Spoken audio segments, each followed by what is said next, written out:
What's up guys? So, good morning po sa inyo. Medyo tinanghali na kami. Nakikita nyo naman ang lakas ng sinag ng araw sa amin. So, papunta pala kami ngayon ng Nasugbo sa Batangas. So, madadaanan namin yung Kaibiang kasi dito kami tinuro ng map. So, mag-exit kami ng Carmona. Nasa Santa Rosa, Laguna kami ngayon. So, syempre kasama natin si OBR. Kaway ka naman dyan. Ano masabi mo sa ride natin? Good. Pero kailangan nating i-check yung gulong kasi parang naninibago. Parang malambot daw eh, pero check natin. So, ito lang naman yung ating motor, ganyan yung setup. Naglagay pala ako ng 360 camera para iba yung POV natin, di ba? Oy, meron na tayong sticker pala, oh. Naidikit ko. Ito yung old namin, yung black. So, ito yung bago. Tapos, naglagay ako ng kable para in case man na bumitaw to. Naka-ano kasi to, dikit kasi to sa wind visor natin. So, ganyan siya. Tapos, meron pa tayong ayan. Mamaya, iaangat ko to. Ayan, naka-mount lang naman siya dito sa bracket ng ng tapakan ng back ride. Ayan, oh. So, mamaya ganyan yung view natin para nasa likod. Ang ilalagay natin dito, yung 360 camera natin. Oy, burnout exhaust, oh. Ang ganda talaga nito. Bagay na bagay sa black. Oh, yun ito. So, samahan niyo po kami sa vlog na ito. Let's go! Nissan. Ganda ng na to. Sports car to. Ganda ng taillight niya. Saan na yung Ayun, I saw it. Ayun, oh. Saan? Andun. Wala lang. Nandun? Yes. RFID ata to eh. Bago mag-exit. Ayun, oh. Ang dami nga lang nakapila. Ayan. Dami. Sa iba na lang. Dami kasing pila, oh. Baka doon na lang sa ibang gas station tayo hangin. So, tara.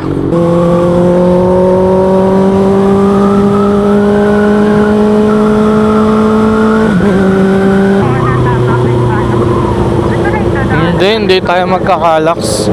Medyo marami ng sasakyan ngayon. So, papunta pala kami ng Nasugbo, Batangas. Actually, breakfast ride talaga to eh. So, buti na lang, meron din kaming lalakarin dun banda sa Nasugbo. So, sakto rin. Tapos, para paikot tayo, since taga Santa Rosa naman kami, dito na kami dumaan sa Kaibiang. Para gala na rin, di ba? Maganda rin talaga daan dito sa Carmona eh.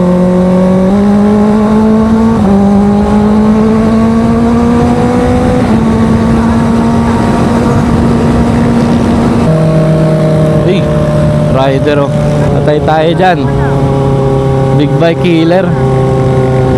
Rider to na carb eh. Pagkakalam ko carb to. Mga banking rin siya oh.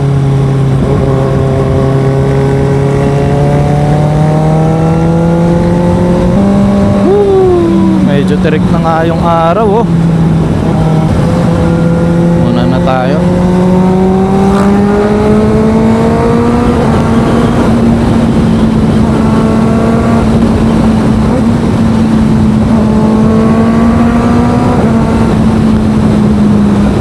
Mukhang okay dito. Pahinga muna. Air.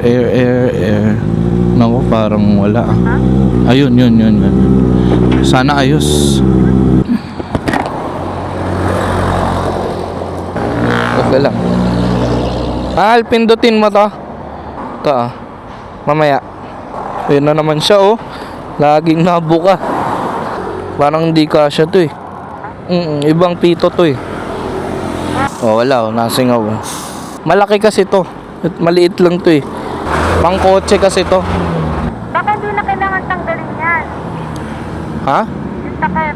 Ay, kailangan tanggalin. Paano malalagyan ng hangin? Hahanap ulit. So, syempre, kasama natin si OBR. Kaway ka naman dyan. Ano masabi mo sa ride natin? Good. Pero kailangan nating i-check yung gulong kasi parang Maliit to. Malaki to eh. Ayun oh. Malaki oh. Yan. Ayan na. Ganyan. Kaya ko lang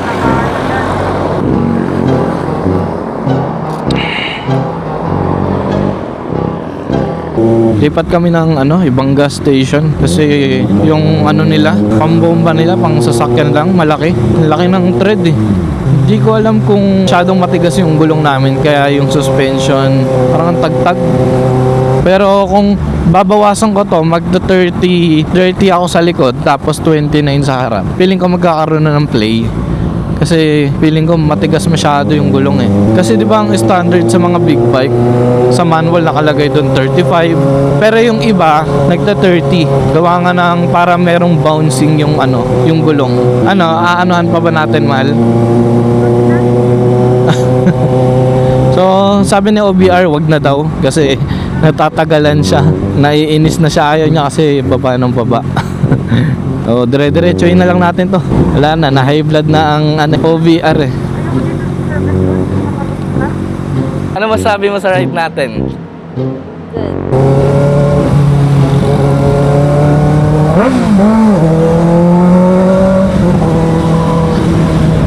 SM. Sa na kami? SM Dasma. So, nandito na kami sa crossing. Medyo matagal yung stoplight.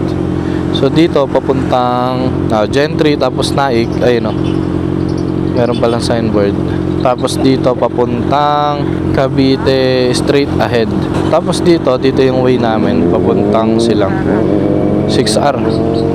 Tapos dito naman papuntang Tagaytay. Parang mali ng oras yung namin eh, yung alis namin, kasi medyo ang dami na sasakyan. Kagaya niya kahit weekend may pasok pa rin sila.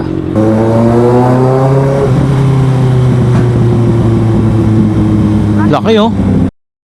Grabe. Pag na-timing ang kanon, may chance na masemplang sobrang laki na nun eh.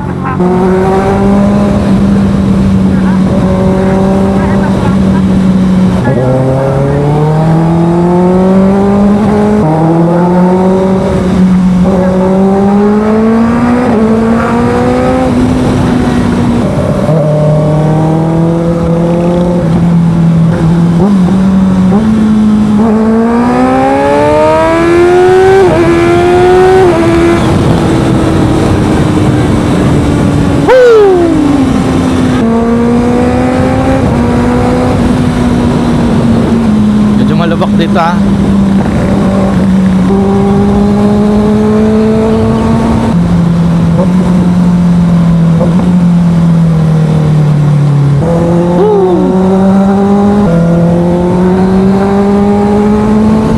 Grabe, hindi ako makapagsalita. Pag naharurot ka talaga eh, speechless ka eh. Kailangan mo mag-focus sa daan.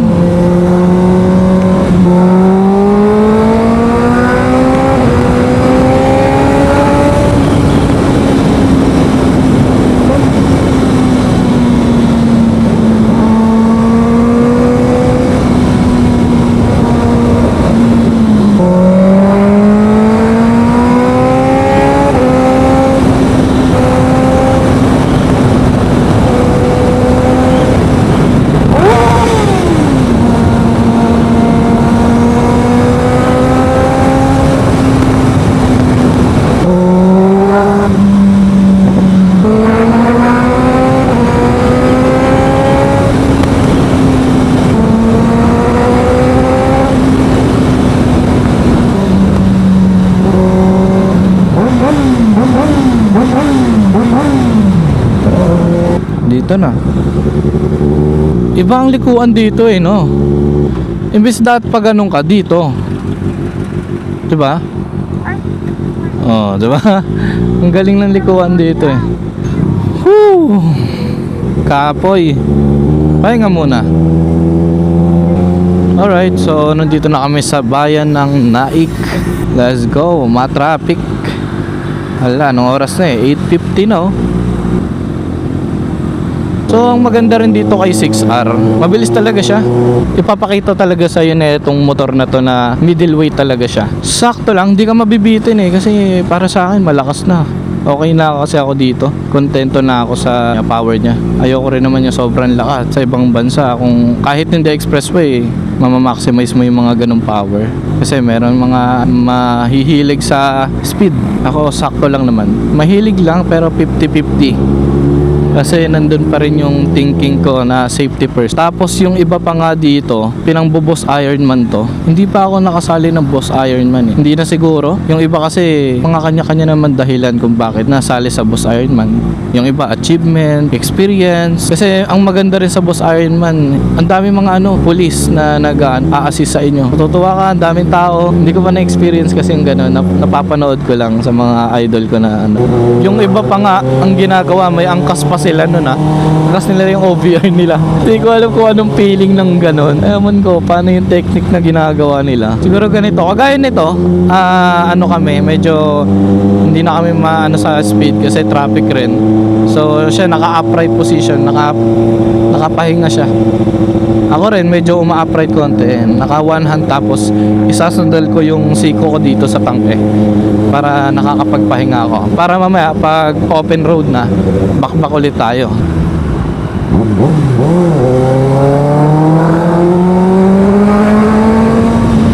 Yun camping ata sila. Na-miss ko tuloy yung ADV namin. Sarap talaga pang long ride yung mga ganitong motor. So yung previous vlog pala natin yun yung camping. Big bike muna kami ngayon. Nakakamiss rin talaga ang big bike Iba talaga ang appeal ng big bike rin pag nasa kalsada ka.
Nag-stopover muna kami dito dahil may overlooking.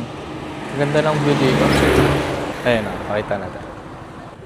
Ayan, dito yan sa taas ng 3 to 5 minutes. So, nandito na. Silong muna kami at nag-picture-picture din. Mamaya-maya, diretso na tayo papuntang Nasugbu, Batangas. So, pagbaba nito, Nasugbu, Batangas na siya. Ayun dami Uy, yung sikat Kilala nyo ba? So, sikat yan sa Marilaki. Sinubukan na namin to. Na-try na rin namin. Hindi ko alam kung maganda yung result, pero sana maganda. Ito yung bagong bili namin. At pamaya-maya, bababa na rin kami para kumain doon sa baba. Maganda rin yung spot na kakainan namin ngayon. Kasi tambayan din siya ng mga motorista. Larga na rin siguro kami.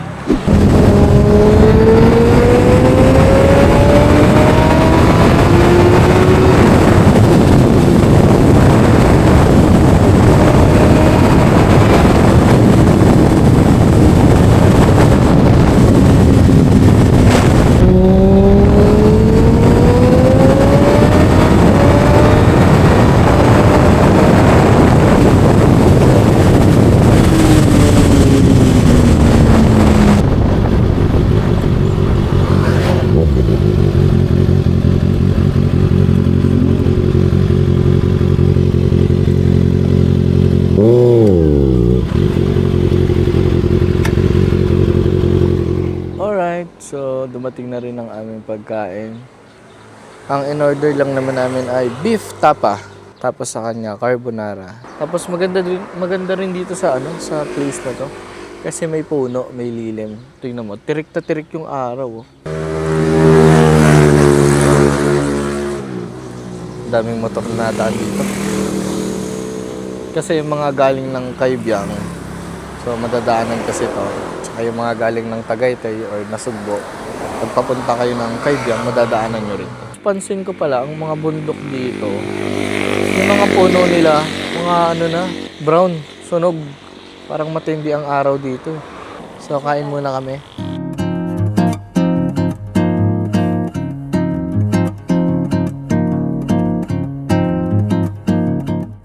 Alright, so tapos na kami kumain dito.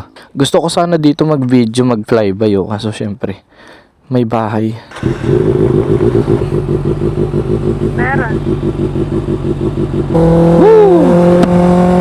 Ganda dito, patag. Dami pa nadaan na big bike. Ganda dito magano, farm. Ay, nasunog. Minsan nasusunog yan dahil sa init ng araw eh. Alright, so pauwi na kami. At nasa Nasugbo na rin kami. Yung kahabaan ng Nasugbo. Maganda naman daanan dito. So yun lamang ang aming vlog for today. So ayun lamang guys. At sana po nagustuhan nyo ang video na ito.